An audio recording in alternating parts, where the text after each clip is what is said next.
Shannon, this is Jackie in the library, and I wanted to make you a quick video to respond to your question about what was originally about interlibrary loan, but your topic should have plenty of resources in our native library databases as well. So I wanted to make sure you knew how to access those to help you get to the articles that you might need and find useful right away.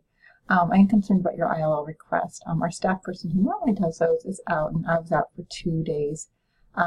Someone else should be doing that as backup, but if you haven't gotten those yet, as you saw in my email, please just send me the citations and I'll take care of that.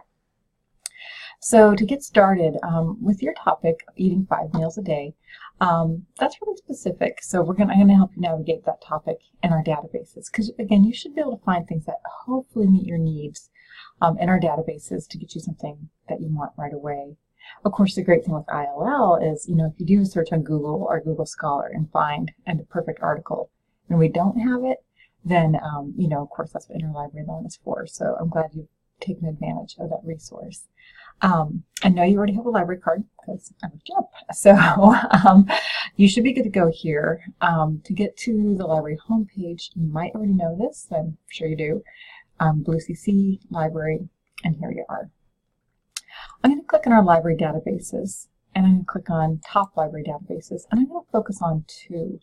I'm going to focus on our more advanced databases because you're doing a fairly specific search on a topic, and our general ones or topical ones are good, but they do tend to be, more general. So while you asked specifically kind of a question about meal frequency, these topics are great for larger topics of diet, obesity, health issues, and things like that. But when you drill down to that specific question of trying to look at a particular intervention, so to speak, in this case, of food, nutrition, health issue, I'm assuming that's where you're going with this.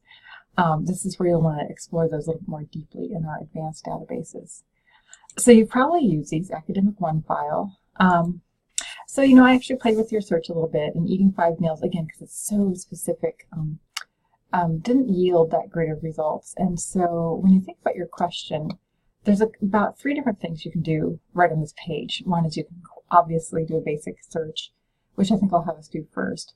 The other thing is you can use this topic finder to kind of play with your topic if you're not really finding anything. I'll show you that in a second, actually. So really what your topic is about is, eating 5 meals a day specifically. The larger issue I think you're asking about is meal frequency.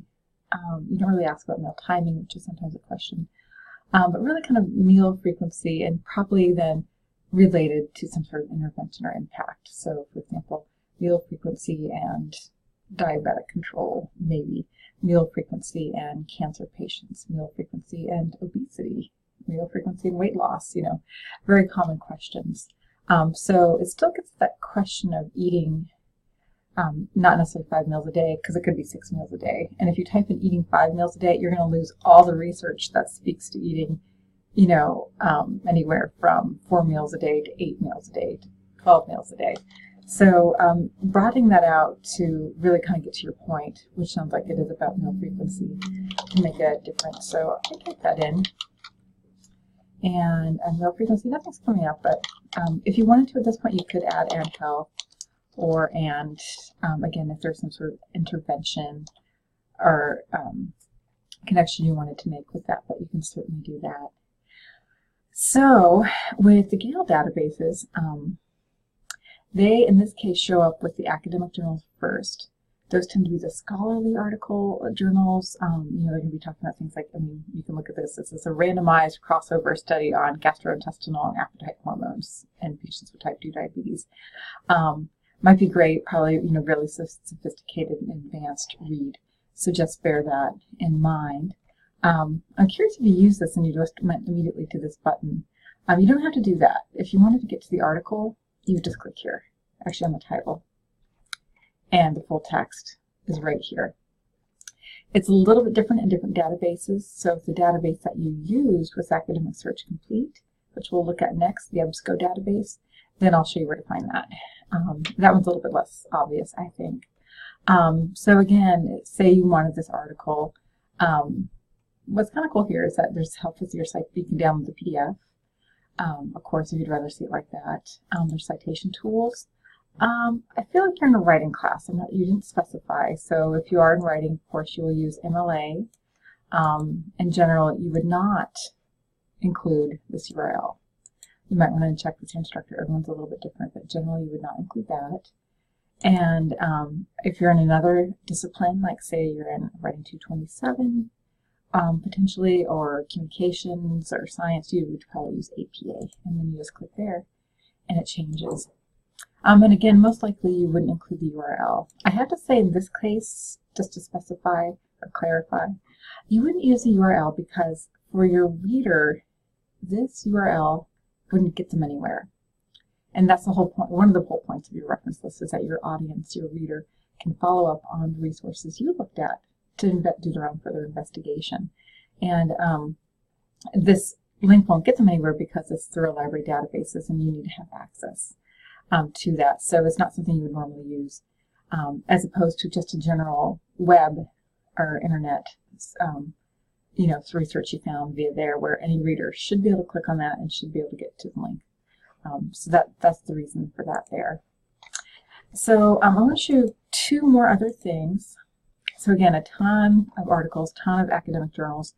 If you're finding these overwhelming, definitely just hop into the magazines, take a look at those, and get some information as long as that's appropriate for your search criteria for your class. And again, we just did meal frequency. Some ways you can limit your search further is if you wanted to focus specifically within these results and do meal frequency and health. That's kind of broad. I don't know, I'd say, let's say obesity. Why not? We've now narrowed that down to how just 800, still quite a bit, but really how does that work as a treatment for obesity by searching some of those results. If we did diabetes, same thing. So and you can just exit out right there if you know I don't want to use that.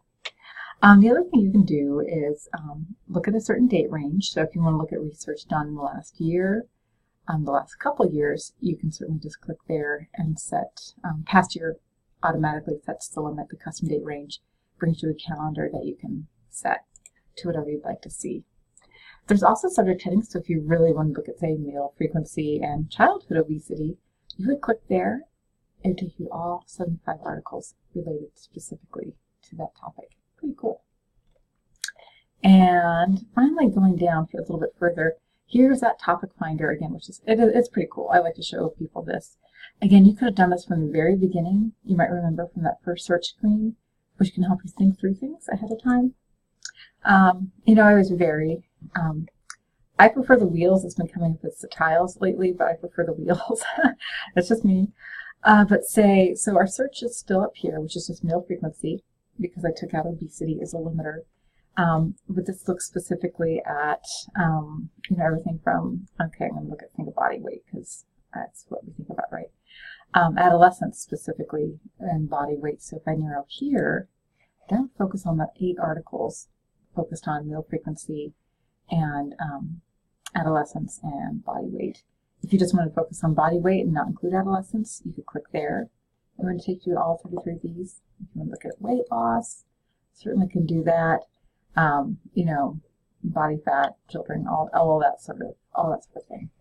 It's kind of cool. And then if you click there, again, it's going to take you to the entire article. Again, citation tools are here. You can download the PDF, etc., etc.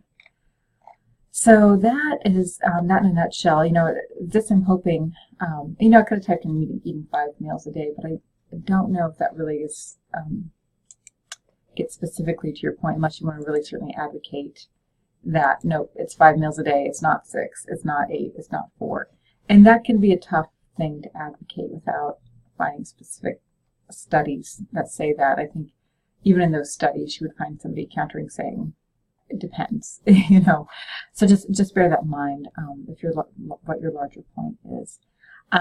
So we were in Academic OneFile. I'm going to point you to some EBSCO searches really quick, and I'm going to stick to meal frequency. I'm sure there's other things that we could type in. If you wanted to, again, at this point, put in some factors such as and health, or such as intervention, or you know, for diabetes, for some sort of condition, you could certainly do that. And right now, I'm just gonna, there's a lot of filters already on the very front page, but you can go ahead and just hit search here if you'd like, because those filters are here. In Gale, they're over on the right. Here, they're on the left. So same thing, you're going to see a title, you're going to see kind of a record. It looks a little bit differently. PDF full text, most of these are going to be available in PDF full text. Some cool things you can do right away. The date range here is this kind of fun slider tool. So if you really want to look at research in the last, like, 7 years, which I would say, really at the most for a health topic, I clicked on the article, didn't need to do that. Again, some other things. So subject headings are still here, just like in the last database. So if you really want to look at food habits or body mass index, you can do that. With significant ways to limit. So look at that same, this is the first title that came up in the last one too, and I can see why it was published just April 2017. So that's probably why it came up.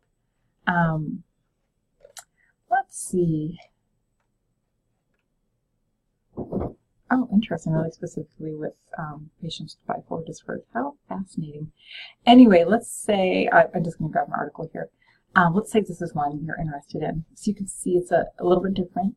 Same thing though, you'd click on the title, and within this title, you'll see a little bit more. A couple things you're going to see is meal frequency. Again, these are subject headings. You can click on any of these and get to more details specifically about that topic. If we click there, what it would do is throw us out of the search and have us recreate the search. So let's say, well, I'm really interested in meal frequency, but I'm really interested in that issues with evening meals, commonly talked about, or, breakfast. We always talk about these specific meals as well.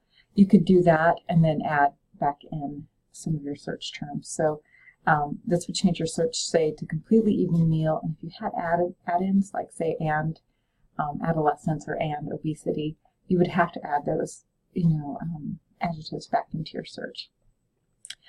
These also always have a pretty nice abstract or a summary.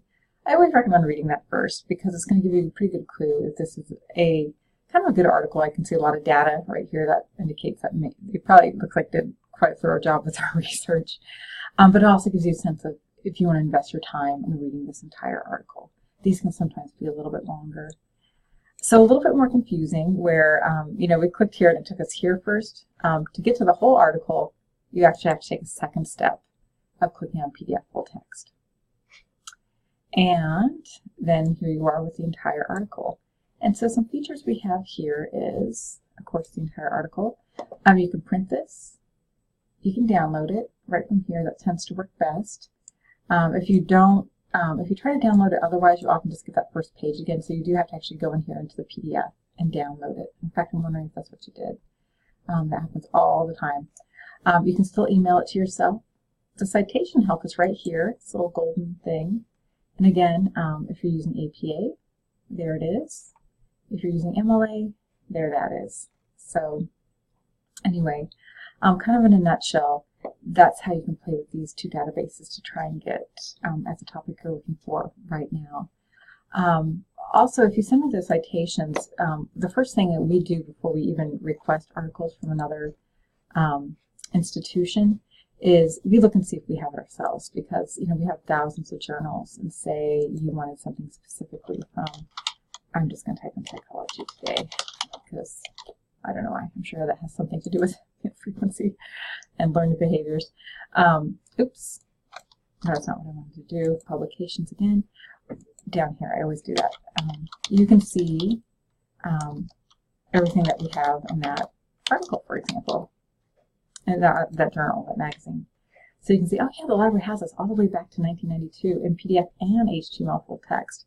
I would just click there, and if I knew that I wanted an article, say, from 2014, and I knew it happened to be, let me move my screen over, from the July issue, I would just click there, and it takes me to all the articles that came up in that July issue.